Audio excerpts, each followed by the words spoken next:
Good afternoon, everyone. You're watching Let's Chat with Priti Raichura on the 25th of October, and it's 3 p.m. Well, it's just gone 3 p.m. actually. We were having a few technical issues trying to connect with Nikesh, and hopefully very soon Nikesh will be joining us as well. But today's program, as you may well have seen through all of our social marketing kind of campaign, is all around our dear friend Tulsi, who I'm going to add very shortly. Now, Tulsi, about 20 odd years ago, more than 20 years ago, I think, was in a plane crash with her mum and dad and her little brother Kamlesh.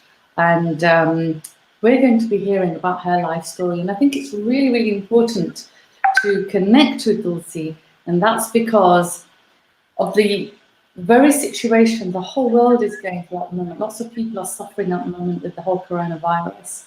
Lots of people are feeling down, got mental health issues. But look, here's a survivor here who lost her whole entire family and continues to live with a big smile on her face. Of course, it's taken some time, but I'm going to try and connect with Tulsi. So a very warm welcome to all of you, and let's try and see if we can get Tulsi on our screens. Hey ho, Tulsi, how are we doing? How are you? I'm good, thank you. How are you? I'm good. I'm excited for this. I'm very, very excited to have you on. So a very warm welcome to you on the Let's Chat with Priti Raichura show. And thank you so, so much for agreeing to come on the show to talk to us all about your personal experience. Tulsi, I'll be honest with you. I was, all week. Me and you, we've been kind of friends for quite some time. We haven't actually met properly, but we've been Facebook friends for a long, long time, and I have been absolutely inspired by you. And I thought having you on the program today will also inspire other people. But for the benefit of those people that don't know about you, Tulsi, just tell us a little bit about who you actually are. Hi, everybody. Thank you so much for joining us today. Well, I'm Tulsi. So my story stems back 30 years. But prior to this life-changing opportunity, life-changing experience, I was quite a boisterous child. Um, very active. I stood up for people who were bullied in school. I guess indirectly I was called a bully, but I was always standing up for children in school, always at the head teacher's office, You're a naughty child. Yeah, Yeah. well, I'll say ambitious, but Yeah. like I guess I didn't like seeing the injustices in the playground. People getting bullied because of the way they looked or their abilities and stuff. And having spent time at the head teacher's office, it was always like, please don't tell my parents because I'll be like all my privileges will be taken away. Um, but it was, and you can see like the head teachers just want you to laugh. That's just how I was, and I always wanted to be like my dad and my granddad. My mom put me on all her dresses and everything, whereas I wanted to be like in my dungarees and jeans. Yeah. Um, Bit of a tomboy, were you? Completely, and just wanting to go to work with them. I enjoyed it. Hmm. And then my parents, like, well, my dad is from India, my grandparents are from India, um, and my parents decided that we're gonna take the children out of school and we're gonna go on a life experience holiday to India where they're gonna show us reality, basically. Not the lifestyle that we live here in London. Yeah. I mean, I was really, really spoiled as a child, and I know all my family members who are watching, they're going to vouch for that for sure. But my mum always believed, and this is something quite apt, was she always used to say, just live for the moment, you don't know what's going to happen. So she enjoyed spoiling me and my brother with nice things, with toys. So yeah, so they took us out of school and said, let's give them real life experience. My dad hadn't seen his granddad in about 23 years, so he goes, Wow. great opportunity to go and visit him in our village in Gujarat. Mhm. And yeah, so off we went. The first time going on a plane, it was all exciting. And if you rewind back about 30 odd years, when luggages got lost, you know, sometimes you never even got them back. But Yeah. we lost our luggage, and Yeah. back then we had to go back to Mumbai to collect it. So we've Oh, got to our village, seen my great granddad. It's an amazing experience.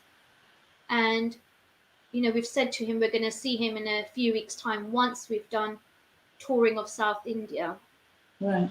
So we travelled from Bhuj, which is where we're from, Mm-hmm. to Mumbai, stayed with our family friends, and collected our luggage.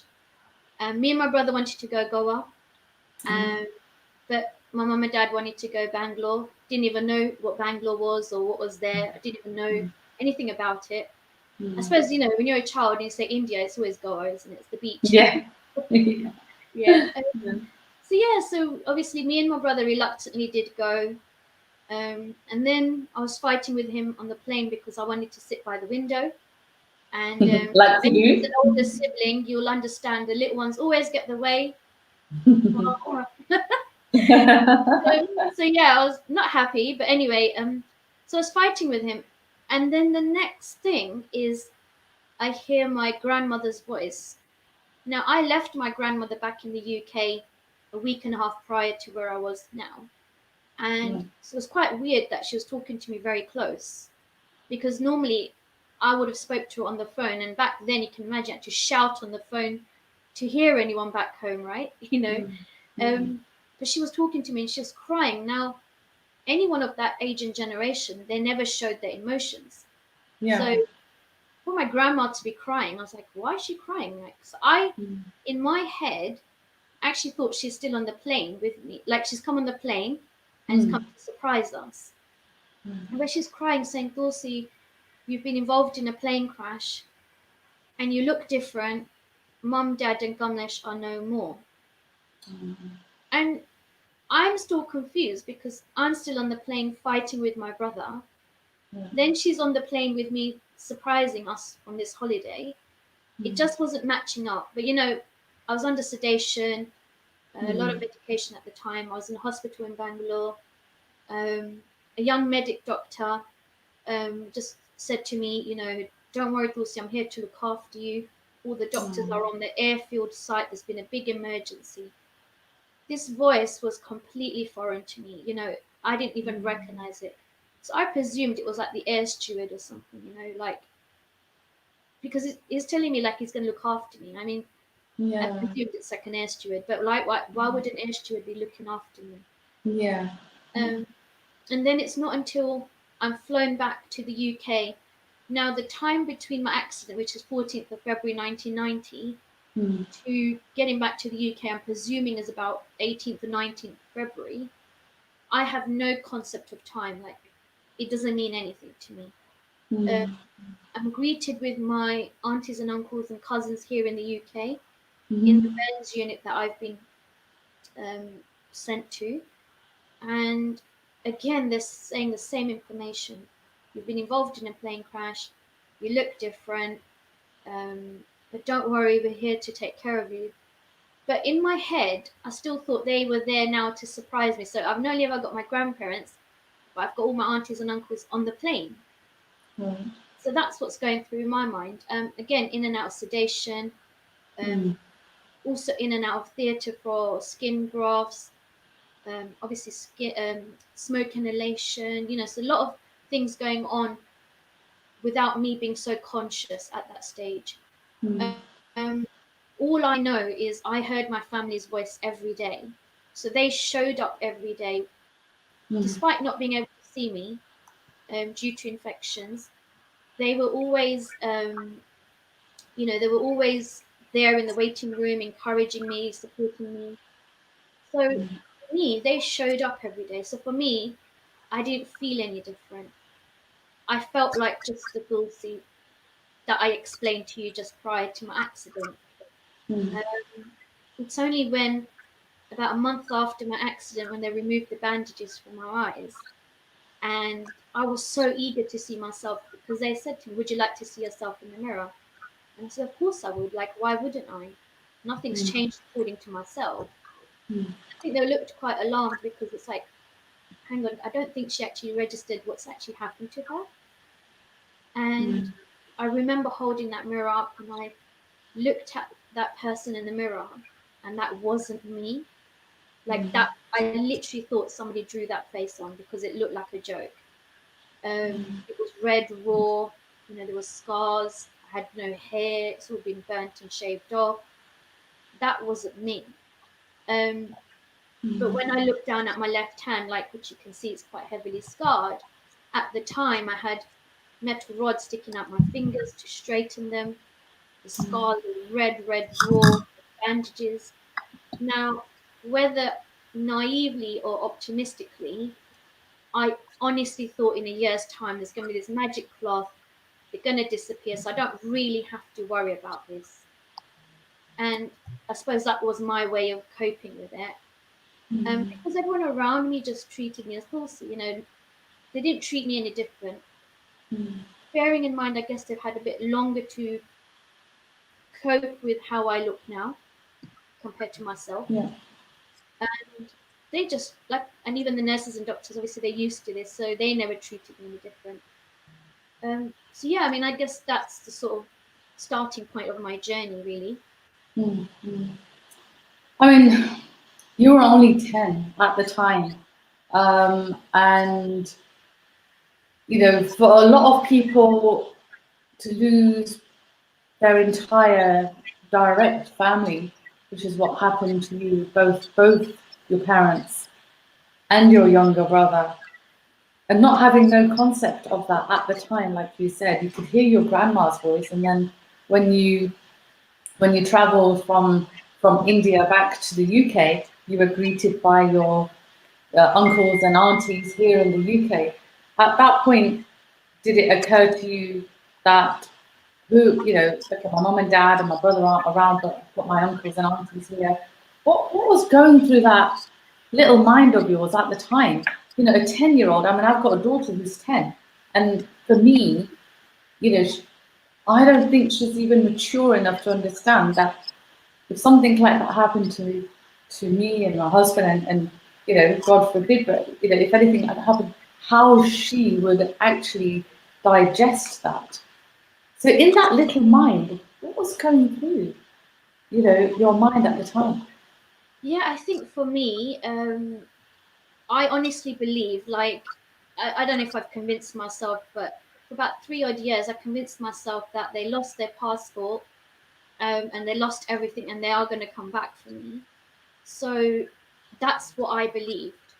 Every time I mentioned it to, say, like my kaki, who I was really, very very close to, was my second mom.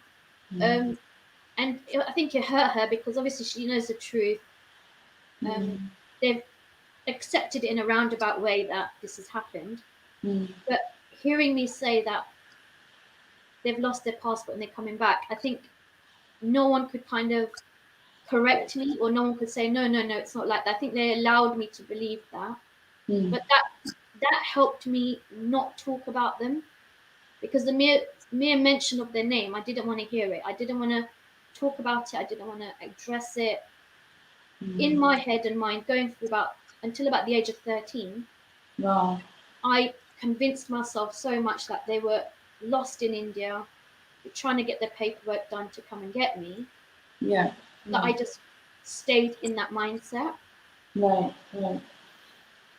And obviously, 30 years on, here you are today, as a motivational speaker, life coach, and you're doing so much wonderful things for other people out there that may have experienced some kind of trauma, some kind of, the kind of similar experiences to yourself, but where you can relate to their pain.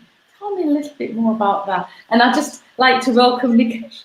Finally, Nikesh is able to connect with us. We had a few technical issues, but welcome to you, Nikesh, as well. And thanks for joining this live as well. I know Nikesh has got a few questions as well, and we'll be between myself and Nikesh will be dipping in and out. So Welcome to Nick as well. I can see also that lots of people are joining us live, and I will come over to you guys in a little while. But sorry, going back to the wonderful work that you are doing, Tulsi, tell me a little bit more about that.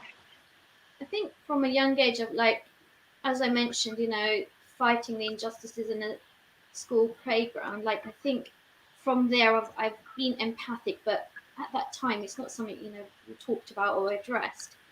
And as my journey continued after my accident, it was the judgment and the bullying, and I never wanted someone to experience that pain because it's awful and it's very lonely. Obviously, anyone who's ever been bullied, that's a common sort of feeling or emotion that comes from it, is feeling isolated. And that's how I felt for such a long time. And I sort of vowed to myself that I would never want anyone to experience that. And I drew on the fact that I was empathic from a very young age, and I used to feel a lot, and I used to feel a lot of people's pain, but I didn't know what to do with it. So, like a lot of people, I went all out, and I had total burnout by helping people so much that in return, I never gave that love to myself. Where I am now, I very much know that I'm here to complete my soul journey. So for me, I'm here to do God's work. Now, I don't see God as an external being. It's very much an internal, personal connection to the divine. But I know I've come here to finish my job. Do you know what I mean? Like I've come here as a messenger for him or her. In fact, both feminine and masculine. And now I'm able to manage my energy better. I'm able to help more people without burning out. And I very much know my soul purpose. But for a long time, I was really lost because, the external mindset is like, well, you do this, you must do that, you should do this, you have to do that. And I don't like living limited. I hate these chains. I already, worked through all the shackles of chains in my mind. I don't want to be consumed by that anymore. I want to be able to continue doing my job to serve humanity, with love and compassion, because that's what's got me through my journey. And for me, it's not a secret. Like there's no defining moment that's a secret. If anyone can do this, it's this inner self-belief, inner faith, inner strength that we all have, but it's just suppressed by our mindset, by what's being fed from the external or our own internal language. I mean, many people who've joined me on my journey sort of more in the last few years, they'll just presume I've always been confident.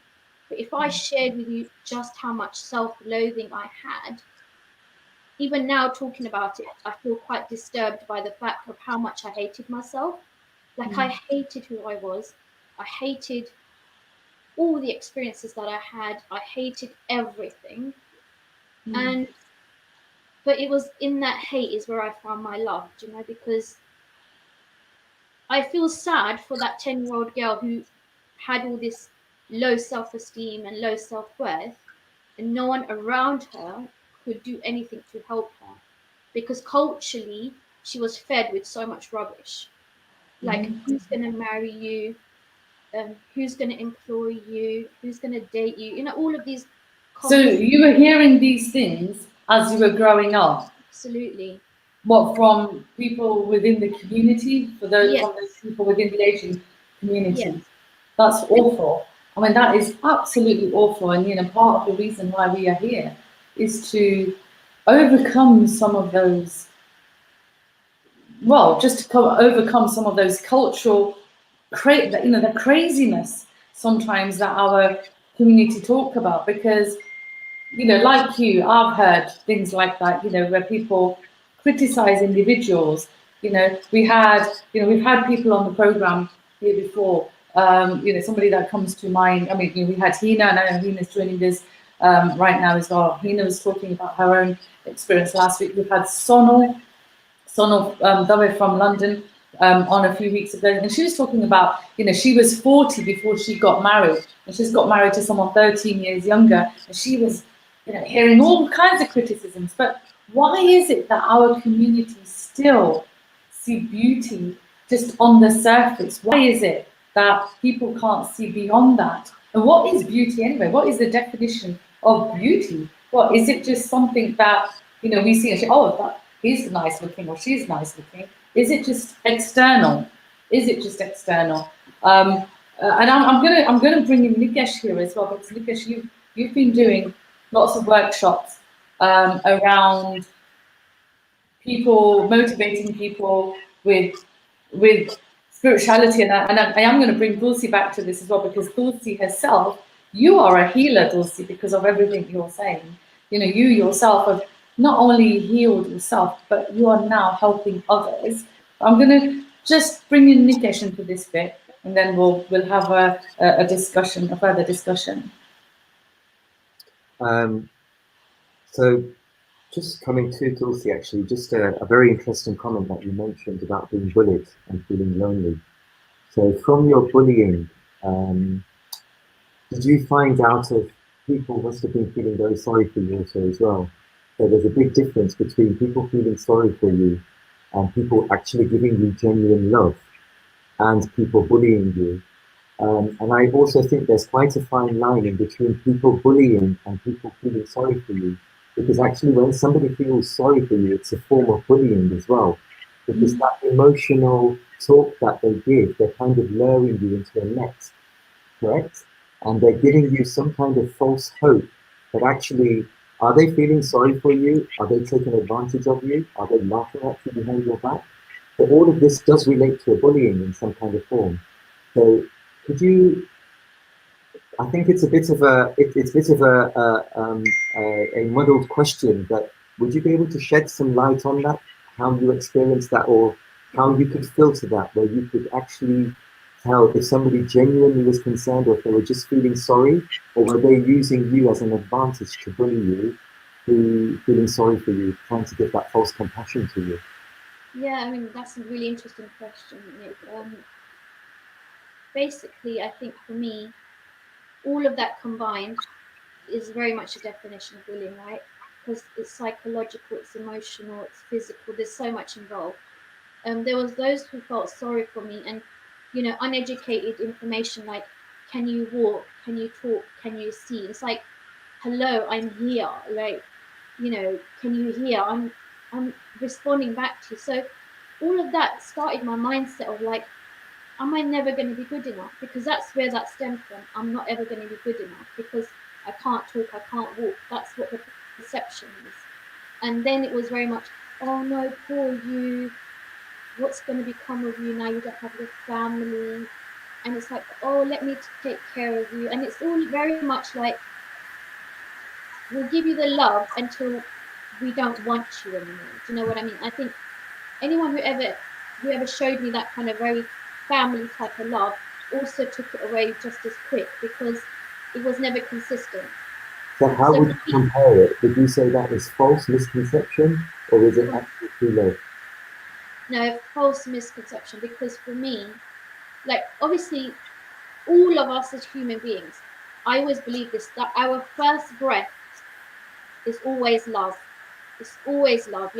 How we're conceived in that's so separate, but the first breath is always love. We don't know any different.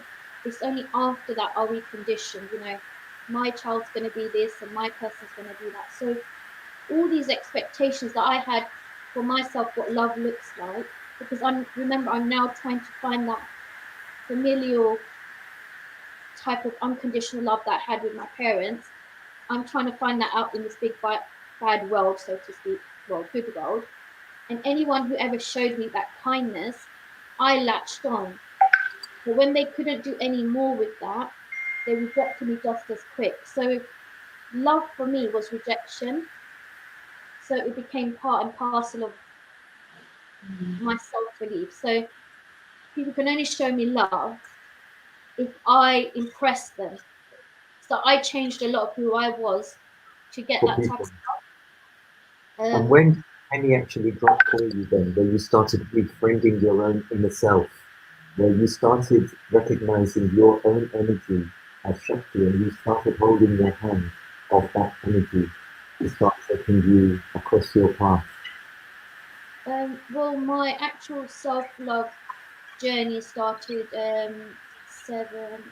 7 years ago, 2013. But prior to that, I've always been, guided. I know I've been protected, very much so, but I couldn't see it, because I was so fogged by external stimuli and using my mind all the time, and as not a positive, obviously. But 2013, when my self-love journey started, that's when I recognized that, wow, all of these experiences that I've had is for this moment where I know I need to share this journey now. I can't just hold it in anymore. It needs to be shared. But because I still feel like I'm in the early stages of my self-love journey, I know there's a lot more to be done. There's a lot more healing to come about. But all I knew was everything that I've been through, I want to help somebody else lessen the burden. I can't take away their pain, because again, that's karmatically, that's for them and whatever's written for them. But how I can help them cope is why I do what I do. And there are times I'm sitting here going, am I really good enough? And it's like, that still comes up, that's still there.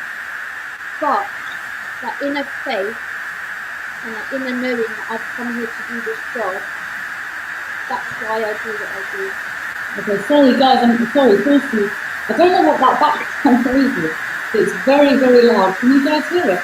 Yeah, I can hear it. It's like rain. Yeah, it's gone. Just like that.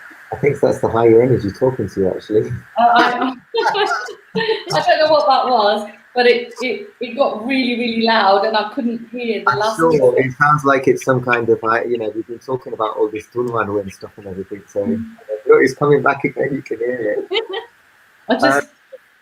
Let's just be mindful of that. I don't know if it's any electronic devices as well, because there's quite a lot of people joining us right now. If you don't mind, I'm just going to go to some of the messages that are coming up, and then we'll carry on talking about your journey and about the question that Nikesh posed.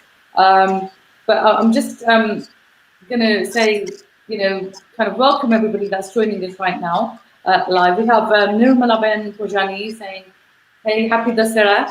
We have Nima Vicaria and Avni Patel.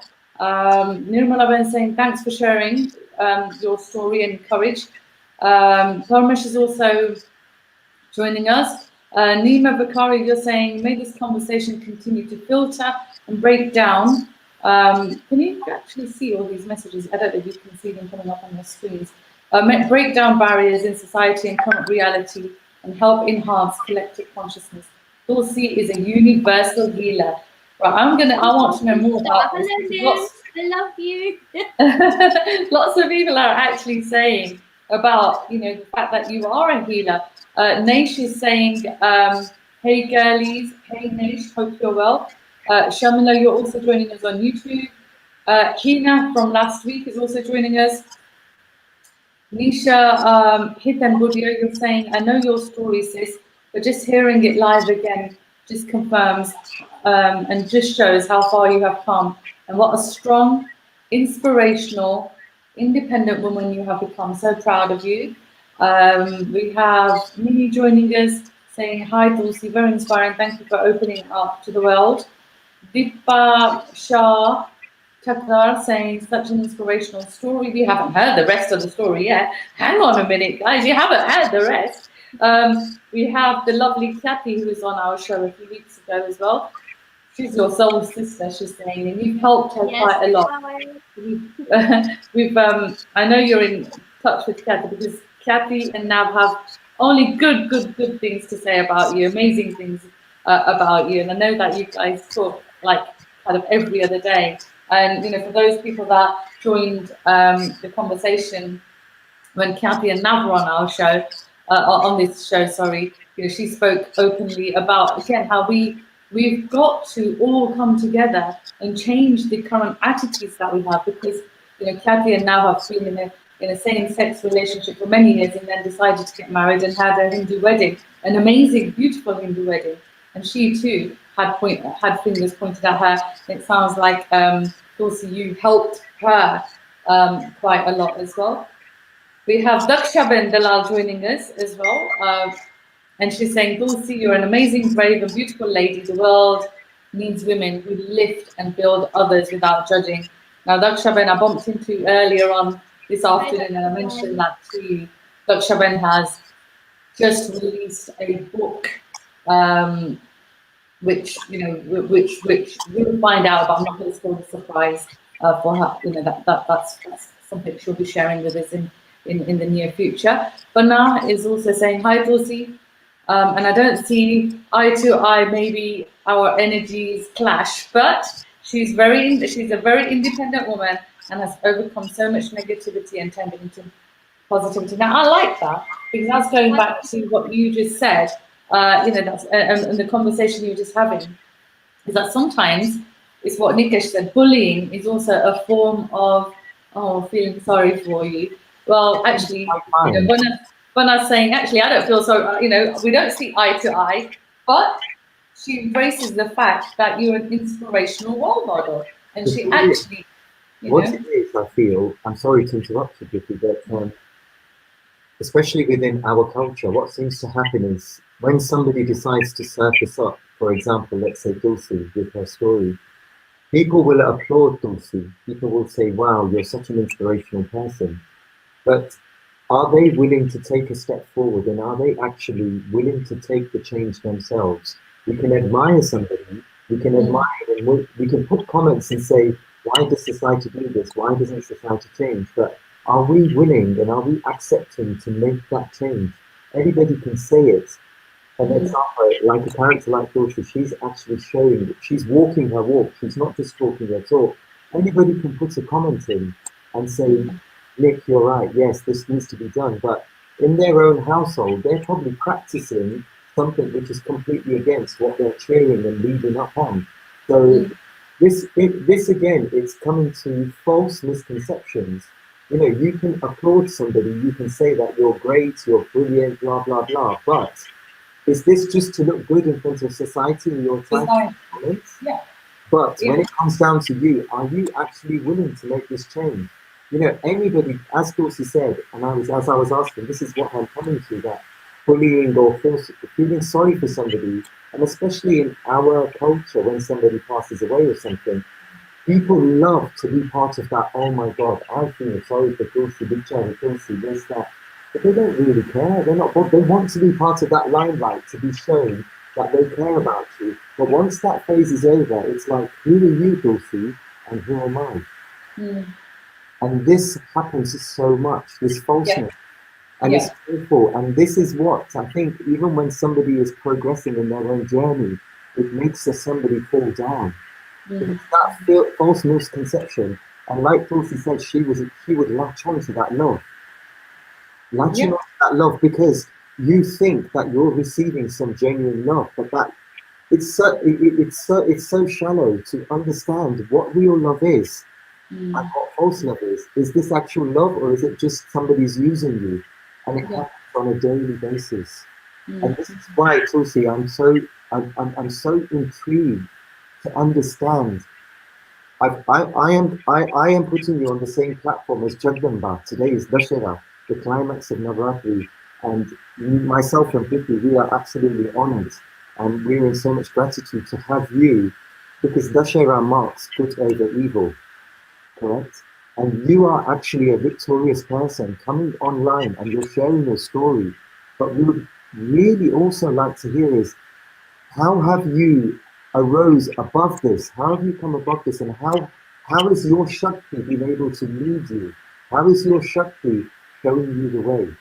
What is it inside you? What you don't have a family. You've lost everything. You can say that. What is it? Where has that flame come from for you to light up and show? You are what we see is what it's like. What you see is what you get, and that's what we're seeing from you.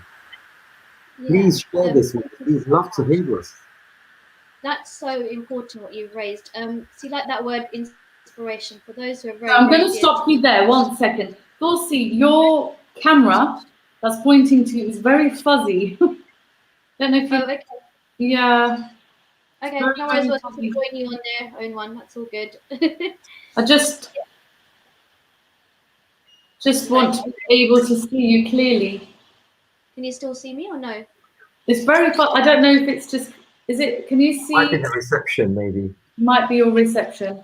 Just try and remain as still as possible while you're talking. Sometimes. Yeah, because it is a little bit fuzzy. That's all. You might just. Okay, getting better. Getting better.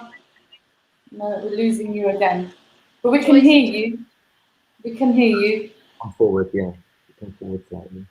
Yeah, move forward maybe. Move forward. Okay, here we go. Any better? Yeah, that's slightly better, isn't it? Slightly. Just try and remain still. It's a bit crazy when we've got to do these chats virtually, but It's yes. the power of Dashera. That's what it is. It's the power of Tulsi, to be honest with you. Sharmila's also saying that your parents named you absolutely the name that they came up with for you. It really does suit you because Tulsi sits at every doorway to a sacred, to a sacred home. It is absolutely true. So thank you for that very relevant comment on the day of Dasara, Sharmila. There's loads more. There's lots more comments that we'll go through in a little while. But over back to you, Tulsi, in terms of what you were just. So just saying that word inspiration, it actually makes me cringe because I'm not doing anything for myself out of the extraordinary that anyone else can't do, right? And like for me, it's very crucial and very important that I practice what I preach because I have a lot of people looking up to me. And when I mean a lot, I don't mean my followers. I mean two special people, particularly that I'm in contact with daily is my little niece and my sister Carissa, because where I've had the opportunity to raise them from a young age, I don't want them to experience the limited cultural condition thinking and all of the other things that I grew up with as their norm. So I have to change me in order to watch that change for them. Now, if they're looking up at me and I'm doing something that I don't advocate, I'm basically living a lie. Now, for me, that's so important is living my truth. And I believe there's my truth, but the actual universal truth. So I can't preach the universal truth if I haven't worked on my own truth. And for me, that's really important. Now, for other people, it's not something that they even think about. Eventually a lie turns into the truth for some people, and that's fine. But that doesn't sit with me. So I have worked on every aspect of my life from day one, from birth. I've been healing stuff from birth, the traumatic birth that my mum had to where I am now. So all that rejection, abandonment, I'm working through those emotions so that when I do go and deliver my message, people can resonate with that and go, actually, yes, that makes sense. There's nothing unique about us as human beings in the respect of we all have emotions, we all have feelings, we're all going to experience very similar things like loss of a job, loss of a limb, family member, everything that there's some sort of loss. The emotions attached to loss is universal. There's not going to be something that's really unique and out there. But how we cope with it and how we deal with it is what makes us unique. And there's one quote that I was exposed to by, I think about the age 11, was, Mahatma Gandhi's one, be the change you wish to see in the world. Didn't make sense to me at the time because it's like, what does that even mean? But now, in order for me to want to see the change, I can't say, well, this person X, Y, and Z, you change that, so then I can change. No, I have to be the change that I want to see in the world. When I practice what I preach, the energy of that is going to radiate far greater than me sitting here constantly chatting about change, chatting about you need to do this, you need to do that. My actions is going to speak louder than my words. And that's why I do what I do. As for this strength, Nikesh, that you ask about, I think for me is, although I never actively touched upon my faith as such, obviously grew up in Sanatan Dharma Hindu way. Obviously we have lots of deities, goddesses, gods and everything. and some of it quite secular, like I grew up in a Swaminarayan sect. Never resonated with me, but then I didn't know much about it. But so I never tapped into faith. It was never like, oh, God's there or believed in God. But there was always this inner knowing that I was always going to be okay. Being okay. Now, what okay to me might be is different to what okay to you might be. But I never lost that okay. Sure, in an egotistical way, okay is everything's gonna be amazing, it's all gonna be magical, and I'm gonna be fine. But as soon as I got rid of that thought process, whatever new way of life was gonna happen at that moment, that was my reality. So back in 2006, I got diagnosed with end-stage renal failure. So I had my biopsy for my kidneys, and when the consultant delivered, "You've got end-stage renal failure," all I heard was, "You are dying." I didn't hear the other options. So suddenly that became my reality, that I'm dying. And I was like, after everything I've been through, is this how I'm going to go? And I refused to believe that this is how I was going to go. But it was out of my hands. And anything that we don't have control over, that's what we want to control. And that's what we go into such a place that we feed ourselves such negative stories. And that's what was happening. But when my kaki said, "No, Tulsi, listen to what he's saying. You can have a transplant, you can be on dialysis," suddenly my mindset went from, okay, I've got this. If it's dialysis, no big deal. I'll just get on with it. I've always been that person. I've never been the person to blame anyone that because of you the plane crashed, or because of you I lost my family, or because of you my kidneys failed. I've always taken responsibility for anything that's happened to me. And I think that's a real key thing, is taking responsibility for your thoughts, actions, and behaviors. And we're never taught that. Everything's always a blame game because nobody wants to look within. Everybody wants to put things out to the external. But how about we take that responsibility back? We had, or we made choices, whether we knew it or not at the time. And for me, I was just going through life in whichever way I could, with the choice that I made, whether it was right or wrong, I just went with it. I now know it was my heart. I now know it was my connection with the divine that helped me make those decisions without knowing it at the time.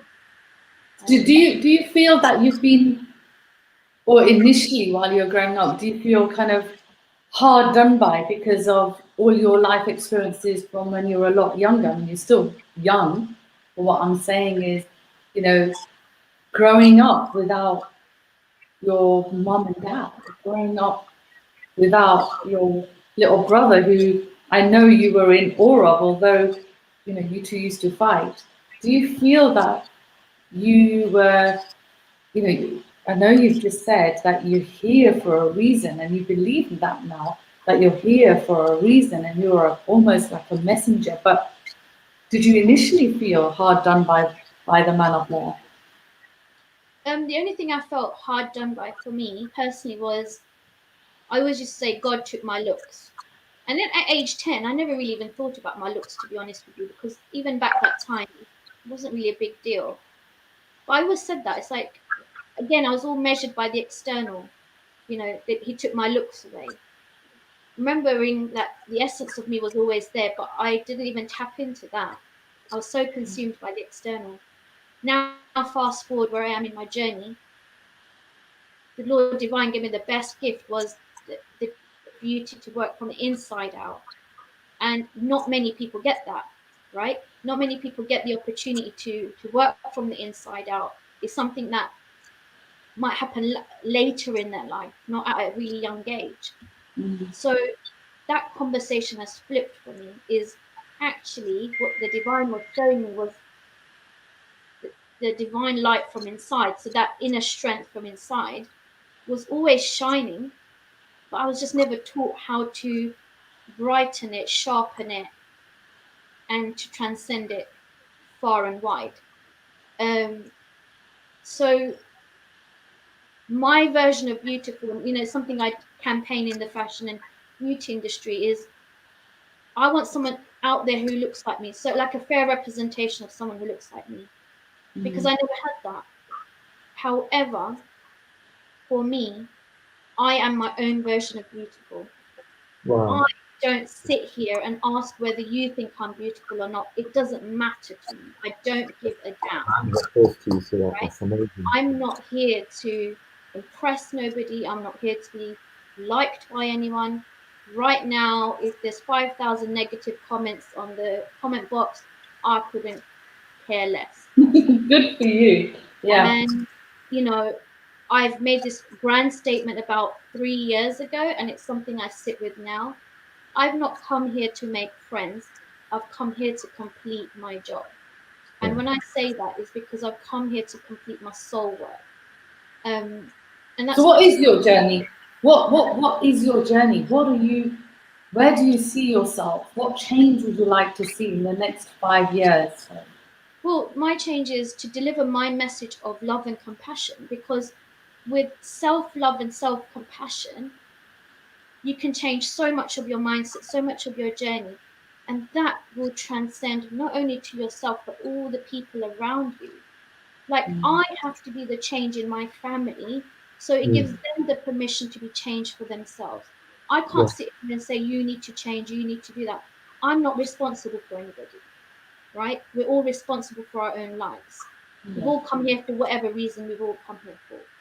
But what I want to do is deliver my message of love and compassion globally, because I truly believe, and this is in my heart of heart, that the peace I have within is what I want people to experience.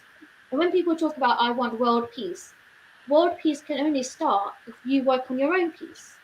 It's not this one magic banner that suddenly, yeah, we got world peace. No, Yeah. collectively, we all work on our own peace.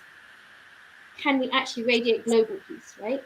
So that's why, for me, being unapologetically who I am and living to my true essence, that's going to help people break down these shackles, these old paradigm mindsets, that you don't have to live that way.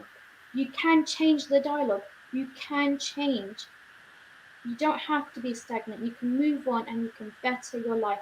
And guess what? It's free. That's the beautiful thing about it. It's free. You know, there's no secret. That's what I'm trying to say. There's no secret.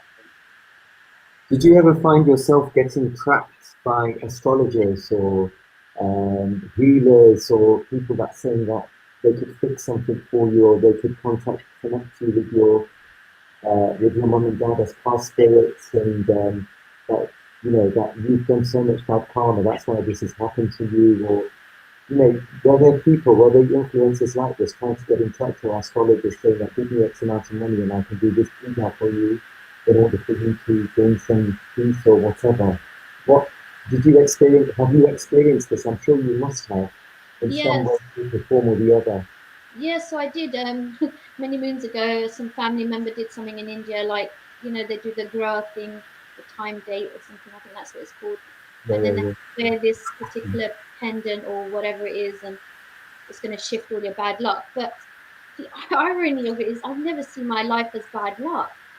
I've never sat here and questioned why me, because my thing is, why not me? Like, who am I to be exempt from pain and suffering? wow. Like, in pain and suffering is where we grow. You don't grow if everything's rosy, right? So for me, I have been exposed to astrologers and, you know, do 21-day fast and all of this is going to happen. So I did them, but I was miserable. Like, there was no willpower. I mean, I understand the concept of it is it's all about willpower. Like, there's not going to be this divine intervention that suddenly I'm going to meet the man of my dreams, because I didn't even know who the man of my dreams was. Do you know what I mean? I'm still searching for, well, I'm not even searching, to be honest, but he's got to be something extraordinary if he's going to come to my world. But I've got to sharpen who I am before I meet him. Wow. And so no amount of fast is going to sort that out for me. So I did these fasts. I was more miserable than what I should have been. And then I'm just like, do you know what? I'm putting my everything into another person's hands to dictate how my life should go on now. Dictate their perception of who I am. And I'm like, no chance. That's when I took that power back for myself. Don't get me wrong, I have amazing healer friends around me, but they never push their stuff onto me. They guide me, then the choice is mine. And I always say our own internal GPS is far stronger than the external GPS, which is external noise and external perceptions. So if I was to ask you just three things, maybe it could be people, it could be experiences that have actually helped you in your journey, what would that actually be? Well, people-wise, it's definitely got to be my soul family, and it's combined between friends and actual family. Um, I've been very blessed that I can filter out toxic stuff very quickly, and those that help me, uplift me, and encourage me are there. I think my devotion to the divine, like that divine connection, is there. Like every time I lose it, is where I lose myself. I.e., if I don't listen to it, just say 2 days have gone and I've been consumed with other things, and I don't listen to, let's just say, a bhajan or kirtan or whatever it is, I do feel lost within myself. So I feel like I need that connection. Although for me, the divine lives in my heart, in the deepest part of my heart, it lives there. I don't need to seek external. But when I say food for my soul comes from music, comes from food, comes from good people, good energy. If one of those things are missing, I know I'm out of the loop. So that's why it's a daily practice. Being around good people, eating good food, listening to good music, whatever, it's a daily thing. It's not like once a week and off I go and I'm brilliant. No, it's like brushing your teeth. You don't miss a day. Don't miss a day from showering. I have to consistently do this. So that helps me. And I think for me is just remembering why I'm here. That's what helps me. So if ever I forget, I go back to my why is remember who's looking up at you, and remember the changes that you want to see is what you want to work on in yourself. If you were to label, if I were to ask you in terms of Shakti, so I'm talking in terms of energy right now, as it's the days of the goddess, for you, internally, what is your Shakti? What keeps you going? Hope. Hope, as simple as that. Hope is what keeps me going. Hope that every day is a day closer to the change I wish to see. Every day is a closer to living out my dreams of being able to see this on a global scale. For me, I want to work on a global scale. I want to be able to work in the most remote place to bring about this change, that especially if they're living in like limitations within their own cultures, and bring that change. So for me, it's that hope. Every day I wake up with hope. I wake up with gratitude. Just thankful for all of this, all of these experiences. So many people said, if there's one thing you can change about your life, what would it be? I said, none of it. I would do this all again if it meant that I'm helping one person. I would do the whole thing, not eliminate one thing or that thing. For me, I think, Nikesh, you said earlier, like, I lost everything. For me, I've always said, although I might have lost my world, I've gained so much more because of it. I'm rich because of it. And It's like if you don't face hardships, you're not going to realize what your journey is about. You have to kind of go through those challenges and testing times in order to understand who you're really about and what your actual inner strength is, which a lot of us are very scared to do. We can admire it, and we can admire it, and we can point the finger at somebody else and say, "Oh, look at them, they're so strong." But when it actually comes down to ourselves, we don't want to play that game. Shy away from it. We're actually really scared to do it. And I'm talking about famous personalities and actually very big professionals and people that are very successful in life materially, but internally they're actually quite damaged, and they're quite scared and finding this spot. And I think, like, look, 2020, as people said, there's lots of memes going, because we can't go out, you need to go within. But that's just it. Like, 2020 has cornered us to look at ourselves. Now, how many people moaned, oh my God, I can't do 3 months of this? for someone like me, this was brilliant. I Yeah. absolutely loved Yeah. it. Just meant great, more work for me. I love working on myself. I love all those. I love my shadow more than I love my light. Yeah. And many people, they're like, oh my God, but I do. I thrive off my shadow. If you think what we've experienced now, just with lockdown, just over this short space of time, Yeah.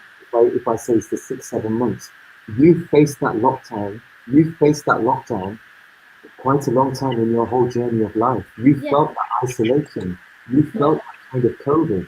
If For the you last 30 years, yeah, absolutely. absolutely. It's like I did the interview with Sky News a few months ago, but somebody with a visible difference, for example, is you live in isolation because when I had my accident and I didn't want to go out, I went into it voluntary, right? Like I chose not to go out or to go out. But here I am in a lockdown situation. It was amazing because finally this anxiety that I was carrying was shifted. Why? Because I didn't have to sit here and go, how am I going to deal with somebody on the London Underground or out on the street? I have to check in with myself every time I leave my house.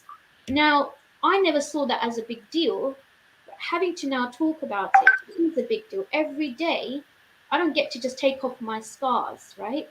I don't go, all right, scars, I'm going to take you off, I'll deal with you later. It's a consistent thing. So I had a break from it, I had respite from it, in which time I've grown. But you see, this is a thing we don't discuss. It's like, although I went into it voluntary back 30 odd years ago, now we were forced into it.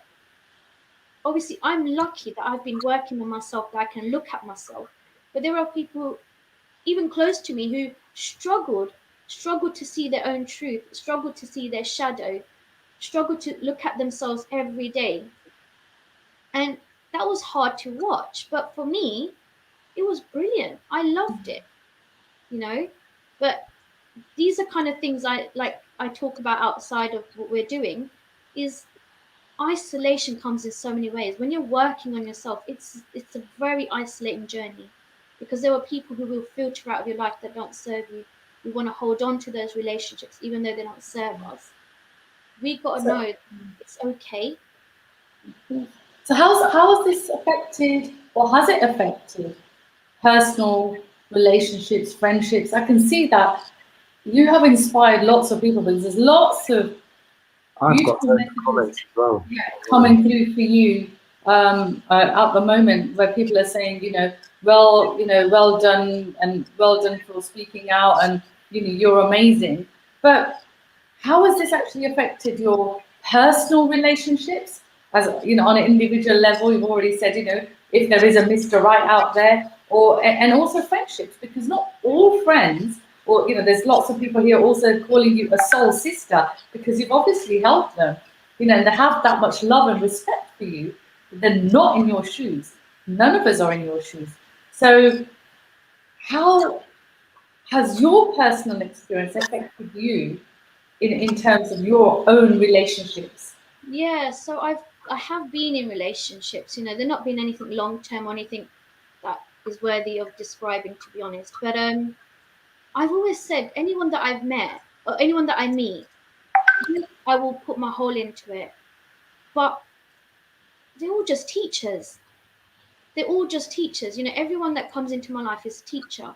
It's a mirror, right? So anything like I've never given no one power to hurt me. And the reason I say that is hurt is an emotional connection to someone. The moment I work on my emotional attachment to that person and I've severed the ties, there's nothing holding me there, right? There's nothing holding me there.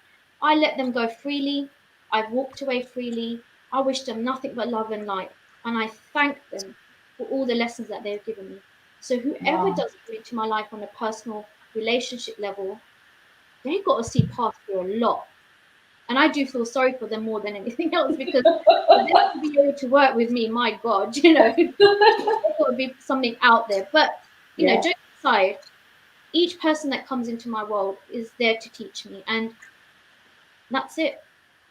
That's it. But I always remember that, especially from my last relationship that I just broke up with recently, I had to remember who's looking up at me and what am I advocating? I allowed this guy to talk to me in a certain way, and yet I vouched that I would never do that. But you see, self-worth and self-love is always, it's a forever journey. It's not just I've made it, and that's something important to share. It's not like, yeah, I'm brilliant, I've worked on it. No, it's consistent, you know. But first thing I remembered is who's looking up at me and what am I advocating, and that soon helped me break the emotional attachment to this person. Yeah. Just going back to, you just mentioned that your relationship, the last relationship that you had, and he spoke to you in a certain way, which you vowed that you wouldn't let anybody do that to you. Would you say you let him speak to you in that way because were you in love with this personality, or was it attachment, or was it fear? What caused that emotion for you to accept the way he spoke to you, even though you said to yourself that you won't accept that? Yeah, I think for me it was more, if this is the best I'm gonna get, then just shut up and put up. And it was like, actually, no, it's not the best I'm gonna get. And I had to remind myself. So it was an emotional attachment, you see, and it was a really deep emotional attachment because he got to me in such a way that I'd never experienced before. He finally showed me that he wanted to commit to me, and I've never had that before, where somebody actually wanted to commit to me. But did he have his terms and conditions in committing to you as well? Yeah. Take, for example, the way he was speaking to you. So was that kind of a term and condition that he had, that he could have the right to treat you in a certain way, which wasn't in your self-respect book? Yeah. And for me, it was like holding on to that. Finally, somebody wants to, you know, see a future for me that no one else did. So I thought, it's okay, but it's not okay. Do you know, obviously I'm blessed that I always know that this is why I'm protected, because, you know, the divine never lets me go into a relationship that doesn't serve me. Even though it's painful at the time that it's finished, it's the lessons that I needed to elevate who I am and where I'm going. But I held on because it just felt like, oh wow, this is amazing. He still does say nice things to me. He still does nice things, but it's not enough. It just wasn't enough, and I think that's what I needed to appreciate and value for myself. You know, all of a sudden, this light is just portrayed. I don't know where it's like almost shining on you again. Right. The Devi is back. Oh my goodness. So, I mean, when Nikesh and I were talking about you just last week, both of us, we were both just saying, the goddess Tulsi, and it's not, Navaratri time, and we're like, goddess Tulsi. And honestly, from everything you are saying, I mean, there's nothing but praise for you right now. And like I said, I am going to go through all the messages again in a little while. There's nothing but praise. But that's boring. Come on, guys. But hang on. You must, like you just said, you've come out of a relationship that was, probably a little bit toxic. All of us have been in that situation before where we don't want certain people to, whether it's friendships or whether it's a personal relationship, none of us want to be spoken to in a certain way. And, just talking, right now, I can think of at least a handful of people, and I'm sure both of you two can as well. You can think of a handful of people that you think, oh my God, they're in this real toxic kind of relationship or friendship, with an individual that they need to come out of, because that's not doing them any favors. So it takes a real personality like yourself, Tulsi, with a certain amount of strength to let go of this. So those people that are tuned in right now, and especially because of the current situation that we are in, and we are, we've spoke about this on this show before, that, it's a time to look inwards. It's a time to do lots of exercises around self-reflection. But what is it that you've got that other people haven't got? What is it? What is it you've got that we haven't got that can help inspire certain people? I was talking to, in fact, she's messaging right now, Nirmala. She's in the process of setting up something for women around domestic violence. And that's come about as a result of this show.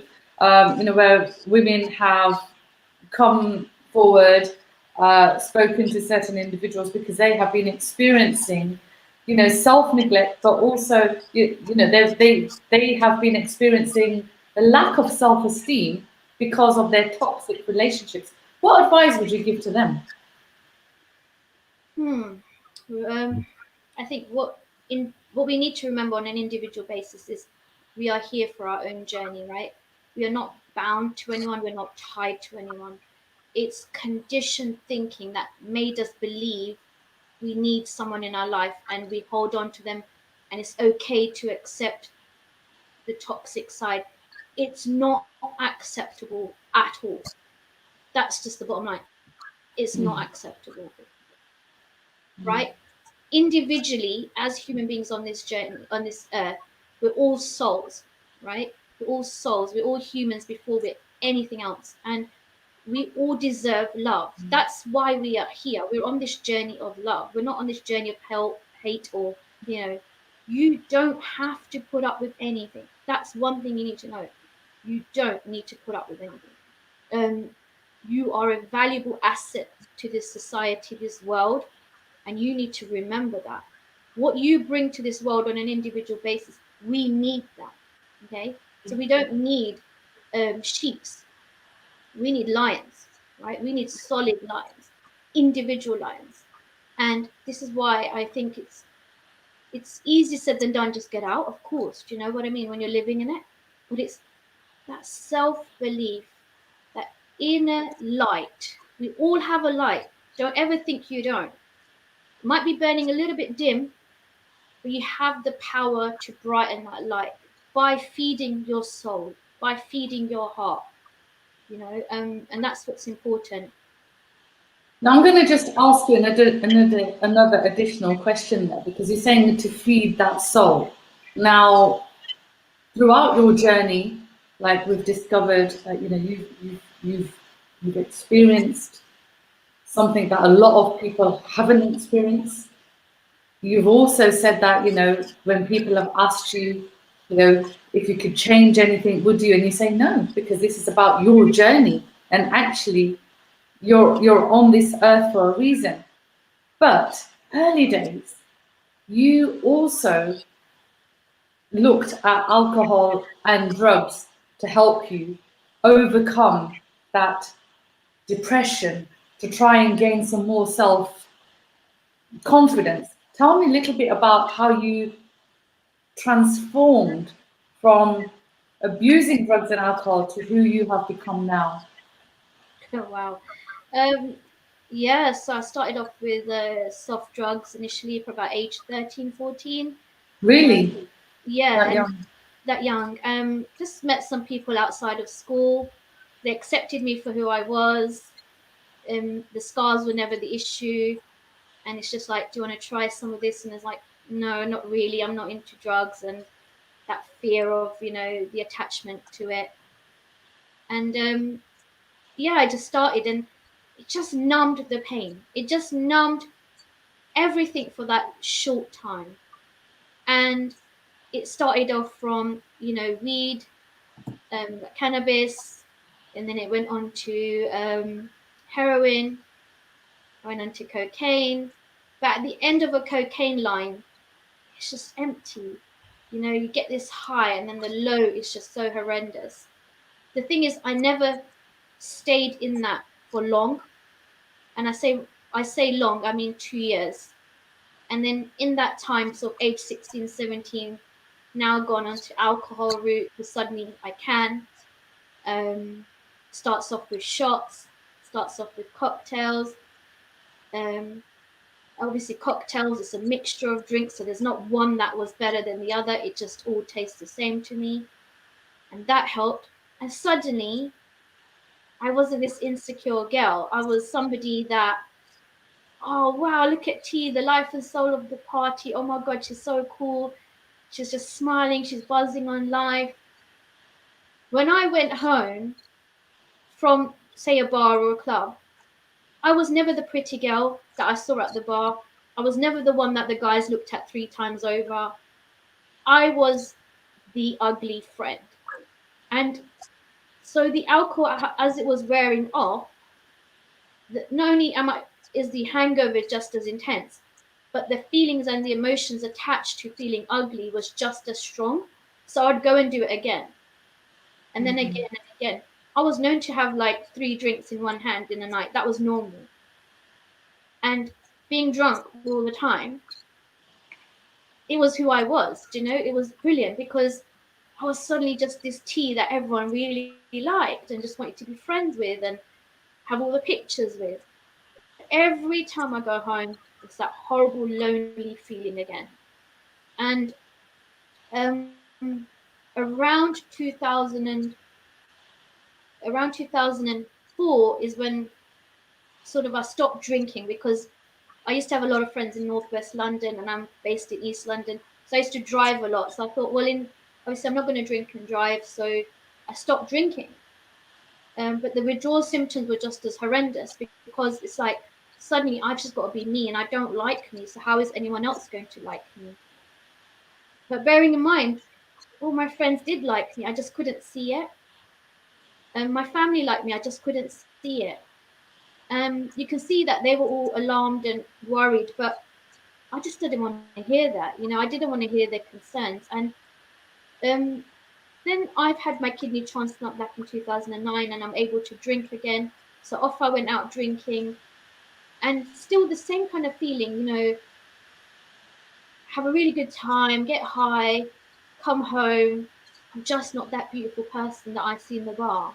Or I'm not that person that the guy sees 3 times over, looks back and go, wow, you know, and that was really hard to process. But on top of dealing with my illness and this, I still just didn't feel good about myself.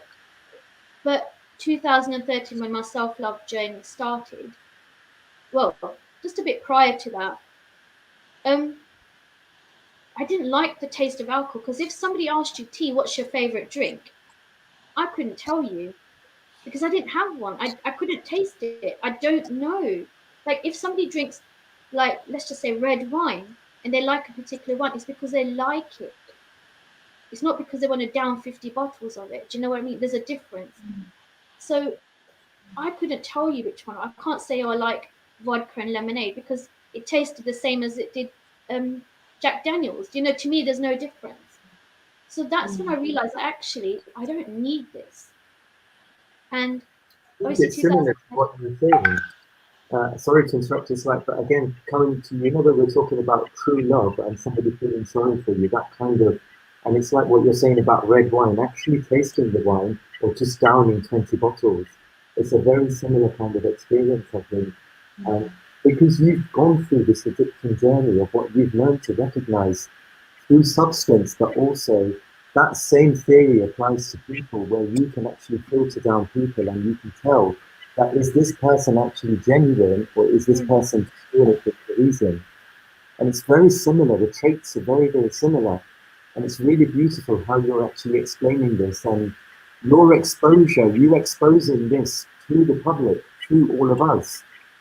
It's a very, very big eye opener, Tulsi. It's a really big eye opener for all of us. yeah, and I just think it's important we do talk about because you know, like for example, when we see someone who's drunk, suddenly we label them such a waste of space and did it. Well, who sat down and asked, what is your hurt? What is your story? What is your trauma? Right? We just want to reject people. We want to reject people that we just don't want to deal with. And you know, and that rejection is what is dangerous, and that's why someone continues drinking or doing that because they're rejected. Again, it comes back to the word love. If I show someone compassion today, even though they go through something traumatic in their life, they're suddenly going to feel understood. They're suddenly going to feel validated as a human being, not just a number in society. And I think that's what this comes down to. And for me, when I made that conscious decision that, look, at the end of a bottle or end of a Coke line, I'm still empty. And the only fulfillment I've ever found is my journey into spirituality, which I call my empowerment journey. I'm so full now. Like my heart is overfilling. I've never experienced that before. Do you know what I mean? Like, it's just, if you imagine this pot and it's just filling and overflowing with love, that's where I live now, in abundance of it. And Wow. but my alcohol journey and cocaine journey couldn't give me that, but it numbed it because that's all I knew. And going back to anyone who is, you know, being branded an alcoholic or a drug use or whatever, you don't just wake up doing that. It doesn't. It's not an overnight. A process has happened for us to use that as a way of numbing, right? But if we all become a bit more understanding and a bit more, hey, you know what? I'm holding space for you. You do what you got to do. We're just surrounded by love.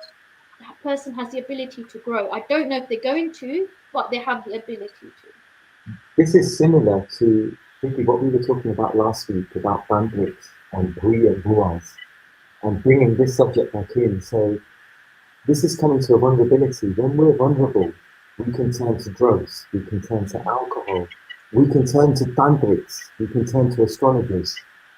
Just similarly as alcohol numbs that pain temporarily, similarly a tantric or a bui or bua can give us some kind of temporary fix-it solution to numb our pain, to numb that something that is happening to us by giving us something.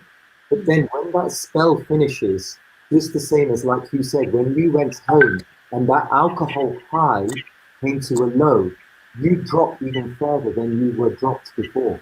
And it's the same with this kind of stuff. When you go to a pamphlet and you get some kind of doro or you get some kind of banas or something, it can fix you temporarily, just like alcohol does.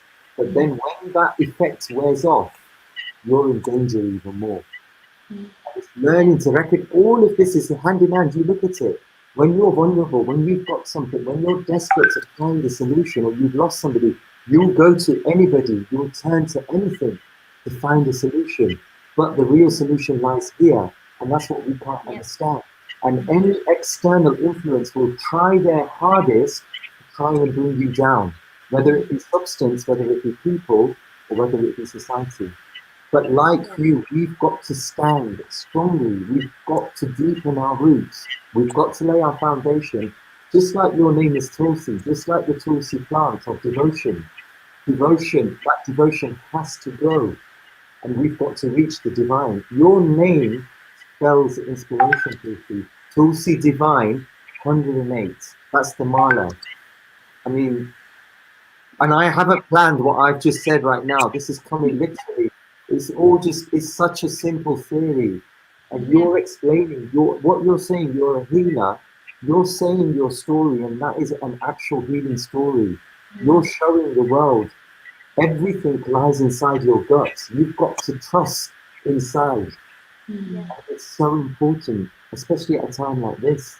I've interrupted you so many times, but I'm just in so. And believe it or not, Priti, like I said, I've never spoken to this personality before.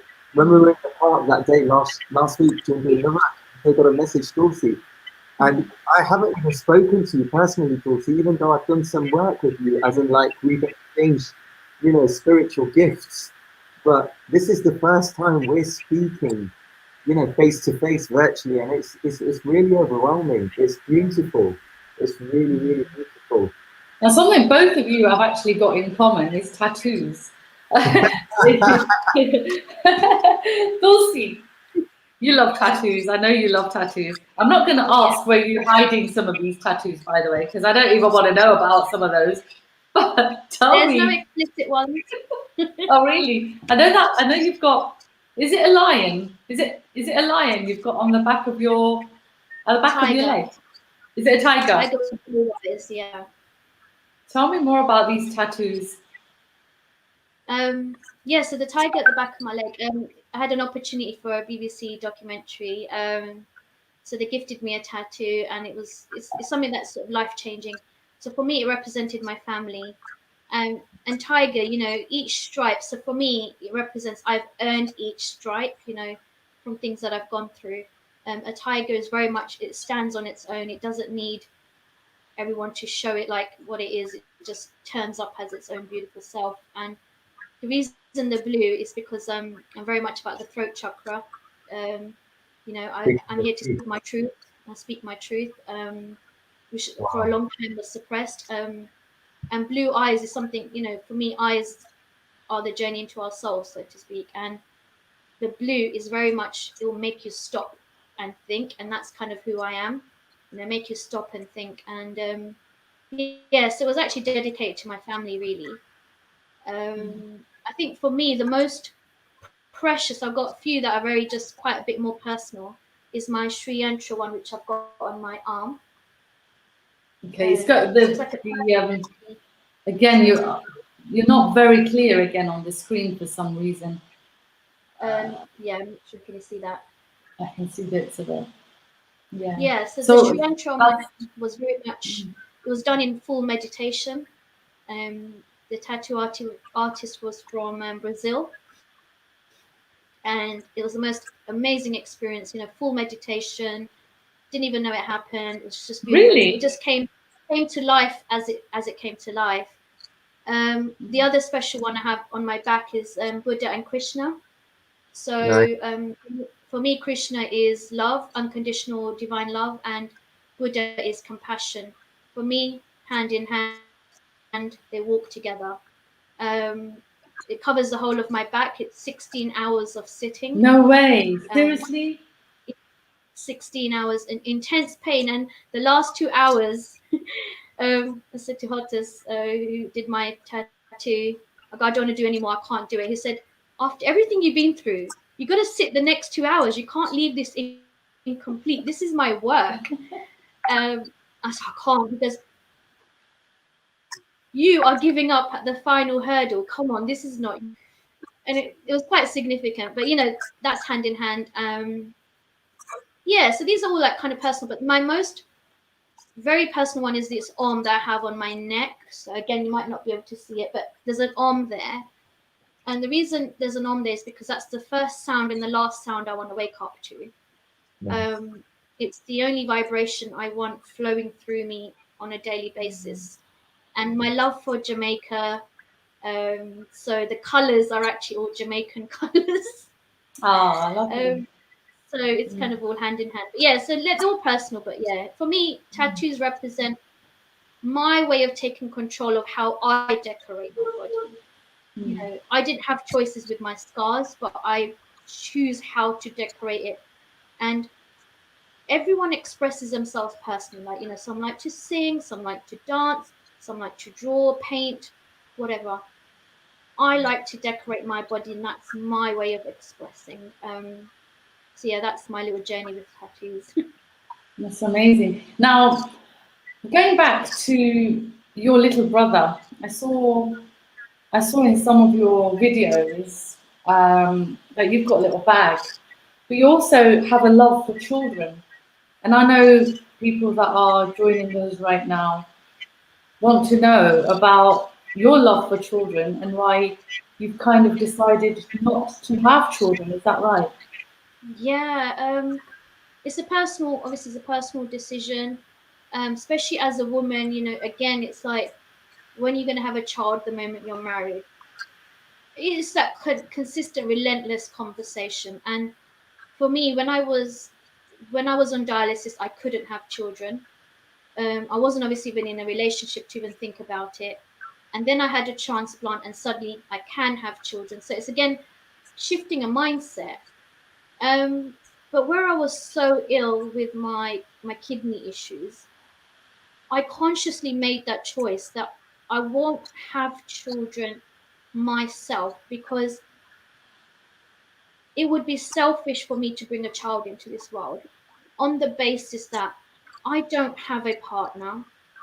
I live with my granddad. In the middle of the night, which happens to me regularly, I'm in A&E. What happens to my child?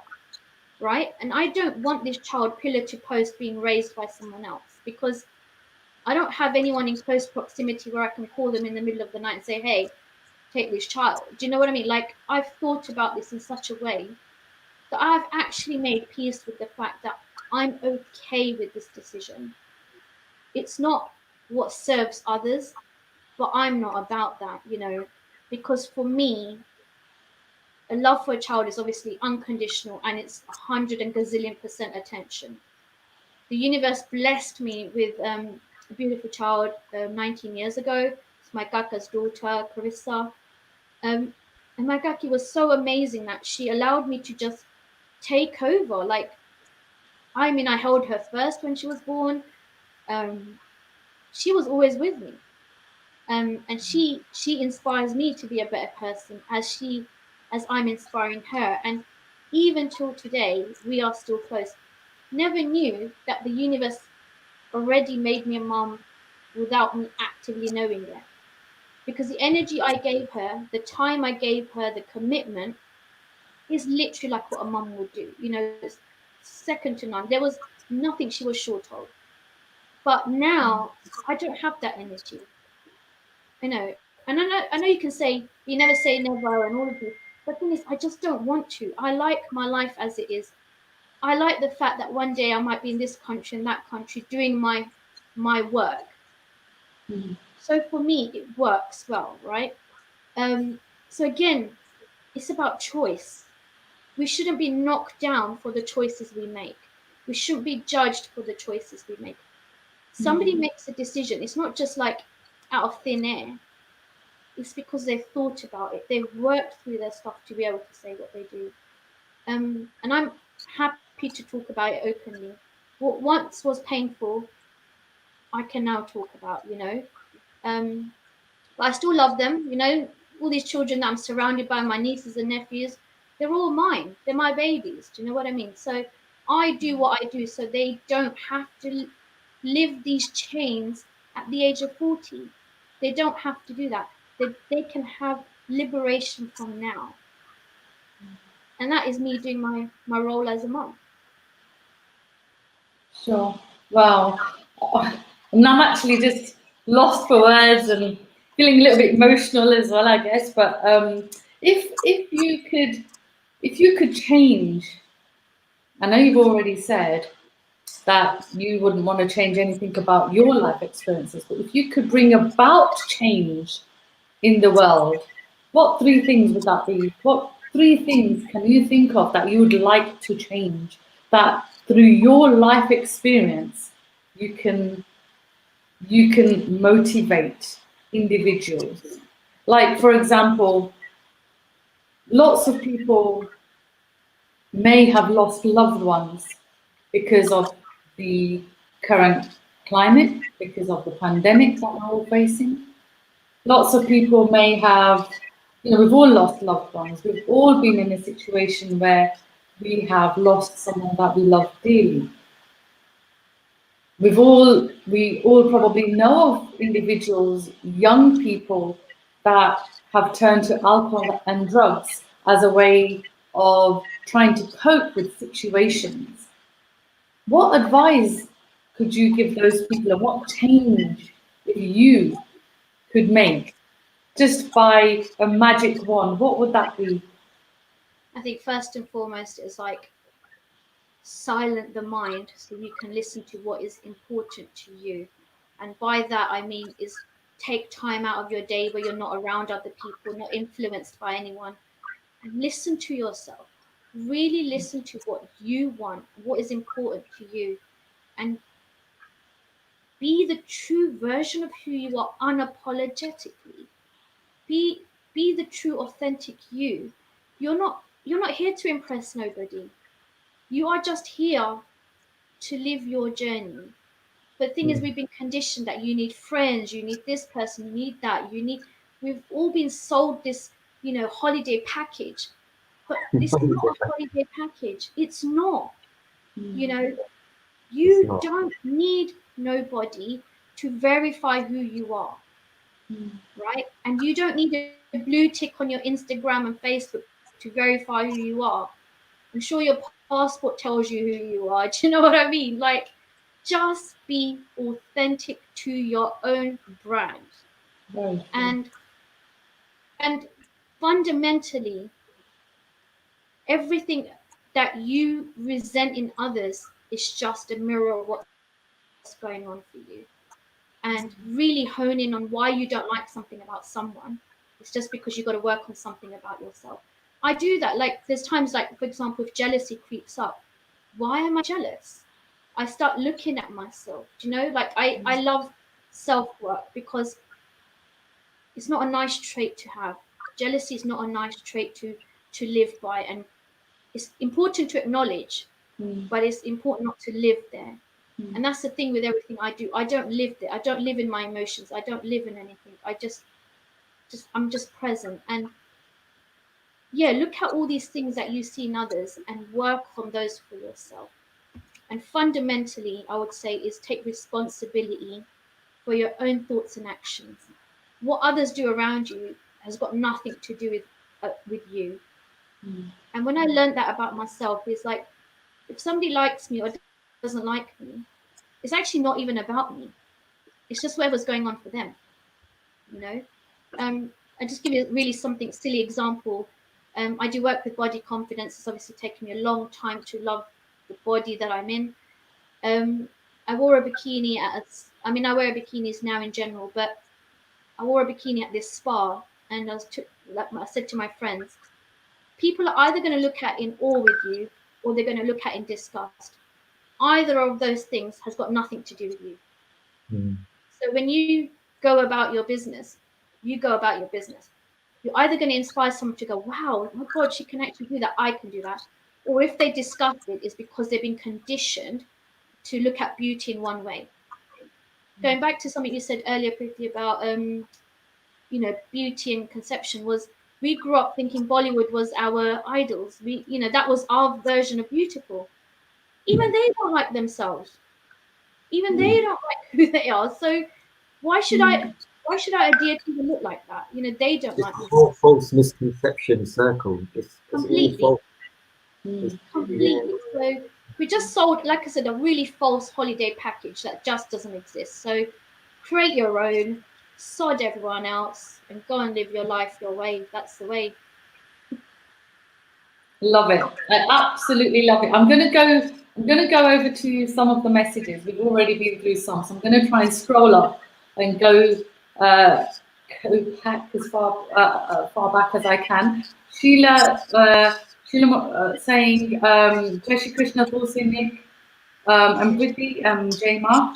Varsha Shukla, Tulsi, you are a remarkable woman, and I'd like to echo that as well. Truly inspirational and an example of strength to many. Please share this with many young people and professionals working with young people. So thank you for that.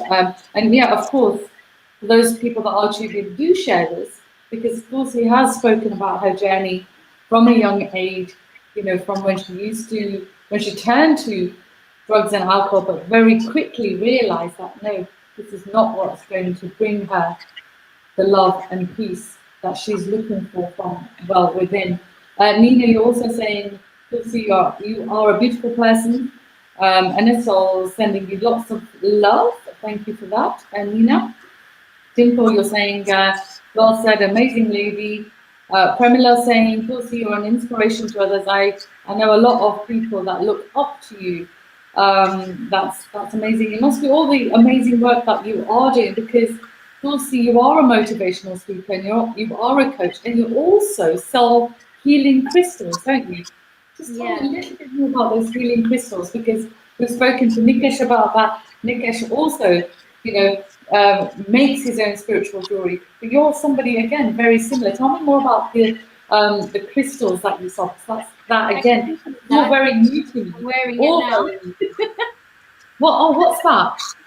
Nikesh made this beautiful piece for me, Love and Devotion, got moonstone, rose quartz, and the Tulsi beads. So, yeah. This is like pride. This is like literally, it feels pride. Look. Something else. There we go. I'll share mine with you as well. Something that's come from, yes. Crystals came into my life a good few years ago. But I think for me, at first, it's just a stone, nothing more or nothing less to it. But the moment I started working with them in terms of really connecting, they're just a living being, because remember, they come from earth. Like our fruits and vegetables, they come from earth, right? Now, how do we know what an apple does and what a banana does and what an orange does? We just trust it. And that's exactly what I say about crystals is you can be the most skeptical of person. That's all good. End of the day, they're always going to look pretty.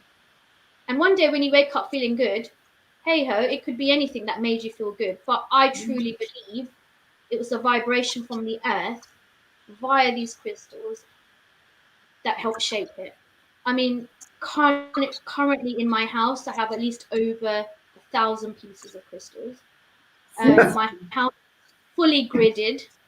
If any like bad boys around want to come in. That is amazing.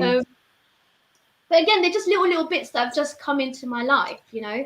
Full of lots of positive energies and stuff we're talking about. Completely. And I think living with my granddad, again, you know, bless him, he took me on as his own child. I mean, bearing in mind his son was 21 at the time of the accident. He's now being a parent again. But, you know, mindset-wise, was very negative. I can't help him directly, so I helped him indirectly. And the moment this massive citrine geode came into my life, his language towards me had changed.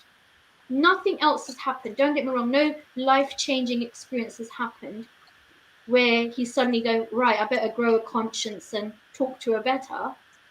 But the vibration, I've gridded his bed because he used to get nightmares after my bar passed away. You know, one day we had to get our floors done, and next thing is found all these crystals, and it's like, what on earth? I was like, dude, remember those nightmares you used to have? This is why you don't get them. Wow.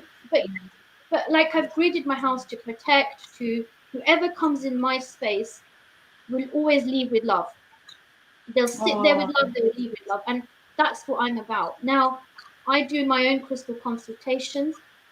I don't put them out on the web anywhere. You're not going to see my work because I work individually. I do one-to-one, and I reprogram each individual crystal with the intention of it working solely for you for a particular reason. So I don't go look on the internet and what does amethyst do and what rose quartz does. You can do that. That's generic. But I actually reprogram that crystal as if I'm living in that crystal. And that's why I like the work that I do, you know, on an individual basis. Yeah, so that's how I work with crystals. It's amazing. So if for those people that are just joining us right now, if they do want to contact you, they can contact you directly. You're on Facebook. Is there any other way they can contact us? Obviously, you know, you can contact me, and I'm happy to share Tulsi's details with you. Is there any other way they can contact you? I know you said you're not on the internet. I'm on Instagram. I'm Tulsi Divine 108. At the moment, I'm making personalized bracelets as well. Again, each bead is meditated upon, so it's a long process. It's not just stick a few beads and a bit of thread and off you go, you know. And as you know, I've learned that through the work Nikesh does, yeah. Yeah, exactly what Nikesh does, you know, it's an individual journey. But for me, that's not why I do what I do. I just do it because you felt compelled to come to me. I want to help you this way. I need to preserve my voice, so I can't talk all day. So I do my talking via, you know, my healing. So yeah. Amazing. You really, truly are amazing. And I'd like to just go back then to the messages Premila saying how amazing you actually are. South Asian Health Action Group are also joining us and saying, Tulsi, amazing to hear you. Would be good to connect on work we are doing on mental health and organ donation. Priti, thanks. We need to be sharing stories. So I think that's come from Kirit Mystery, who does a lot of work with the South Asian Health Action Group. Rosha saying you're a Earth Angel, Tulsi.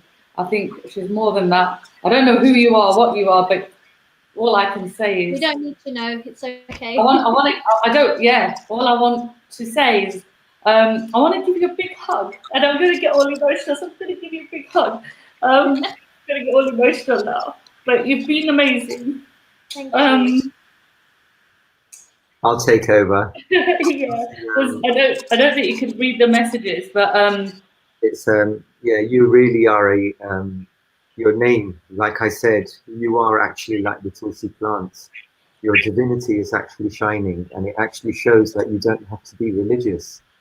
You don't even need to be spiritual. You just need to have a pure heart, and you need to be full of truth, love, and compassion. And you've been cornered. Life has cornered you in such a way, but you've seen that cornering as a beautiful beauty. To accept yourself fully as who you are, not just your exterior.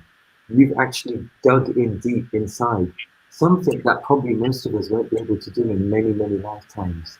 So when we refer to somebody as a saint, or we refer to somebody as an elevated being, and I'm not saying this just because you're sitting here, and I don't want it's not something to just lift you up or elevate you in that way, but you are actually I would put you into the same category as somebody like Mirabai or Nasinepa. You are a living saint, Tulsi, because from your journey, your exposure, how you've exposed yourself, even talking about addictions, alcohol, drugs, how you fell for somebody and what you expected, that takes a lot. To say that publicly and to admit that, I offer you my obeisances, Tulsi. That really does mean, it really, really does mean something to all of us that are on this journey. Just listening to you, to your words and how you've explained everything, it's, look at Priti, she's become very emotional. And it just goes to show your purity is actually reflecting out. It does actually help people like us. Those words, we need more people like you to be exposed globally. So we don't need people sitting there with Rudraksh malas and orange clothes and massive janlas and stuff. That time's gone. We need live, living examples of people in the UK like yourselves to show us the light, to show us what life is really about and how to travel inwards. Very true, very, very true. I do apologize. Share, sorry, is this is something that's really powerful to give out to people, is take the stigma out of your story. Because the moment I took out the stigma of ashamed and to be embarrassed by my story is when I was able to share it. And there is nothing to be ashamed of, right? Whatever you think is the worst thing that you've done in your life is actually not, right? When people say, oh, somebody's a good person, a bad person, there is no bad person.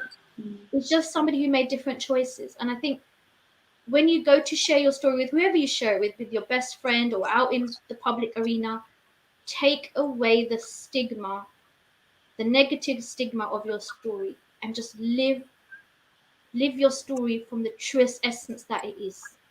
And that's how we're going to break all these, horrible negative narratives. Take the stigma out. And on that positive note, I know we've gone a little bit over. Just a little bit. 1:43, yeah. Time for dinner now. It's kind of normal. We always say it's going to be about an hour, and here we go, and we're still talking. I could talk to you all day, and I think somebody earlier just said, I think it was Rosie that just said, and there are still lots of messages on here, but look, Rosie's saying she could listen to you all day long. I think I can certainly echo that. Thank you very much for that, Rosie Khan, saying she could listen to you all day long. And I think lots of people could probably listen to you all day long. And as soon as it's safe to do so, I said this to you on the phone as well, Tulsi, I am going to personally come to London and give you this massive big hug, because I want to be around you. I want to be I just want to feel that love that you have been talking about. I'm feeling that love. I'm feeling that connection. I want to breathe that same air that you're breathing. I want to be around you. So thank you so, so much. And thank you, Nikesh, also for being with us here today as well. And thank you to everyone. You're able to see all this will be up, in the public domain. You may want to get back to some people. People will contact you directly as well. Do contact, Tulsi directly if you are inspired by her story and about this living goddess. Again, something that Hina, who was on the show last week, has just called you, a living goddess.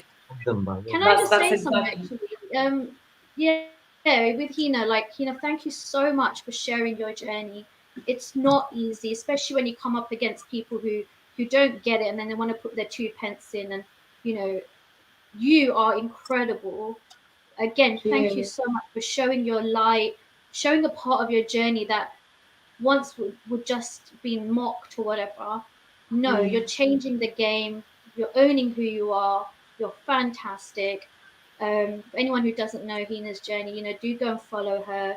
Her shamanic drumming is just divine. I wish I could actually experience in real life. She's released a new single today. She's released her very first shamanic healing That's meditation. right. So yeah, so So congratulations. congratulations, Rita, on that. Congratulations. Yeah.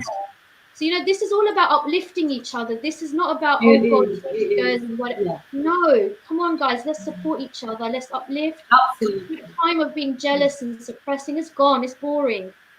It's so It like is. 1900s. Come on, guys, get with the Yeah, program. yeah. No, you're so Thank you. right. No, so thank you. And again, Hector saying beautiful, beautiful talk. And we'll carry on having these beautiful, beautiful talks. You know, for weeks to come.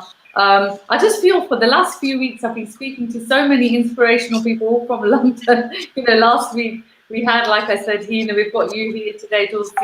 You know, we've had, you know, we had your friends Kathy and Navon as well, all from London. So I think high time I need to come and, you know, be around you all to give you a massive big hug, because I'm totally inspired by you, beautiful souls. And I just want to thank you for, you know, coming and talking on the show today. And I'm sure lots of people that are tuning in with us have also been inspired by your journey, Tulsi. So once again, thank you so much. Thank you, everyone. That was for, so good. Really for, enjoyed it. for Thank you, everyone, talking for to us. watching. Yeah. Sending you much love, and we shall catch up very, very soon. So thank you. Thank you, everyone that have joined us today. Sorry once again for going over. So it's just as well it's not my radio show, because you can tell I'd be totally crap at shutting you off. I could talk to you all day, but you know, we will talk again. We will have you back on at some point again. We'll see. I'm sure, you know, you've got other things to do this afternoon, this evening, especially with the time change. It's gone dark outside, I can see. But once again, thank you very much, and thank you to all the people that have joined us live today. From me, Priti Raichura, I'll be back again next Sunday. Take care of yourselves, and thank you for joining. Bye-bye.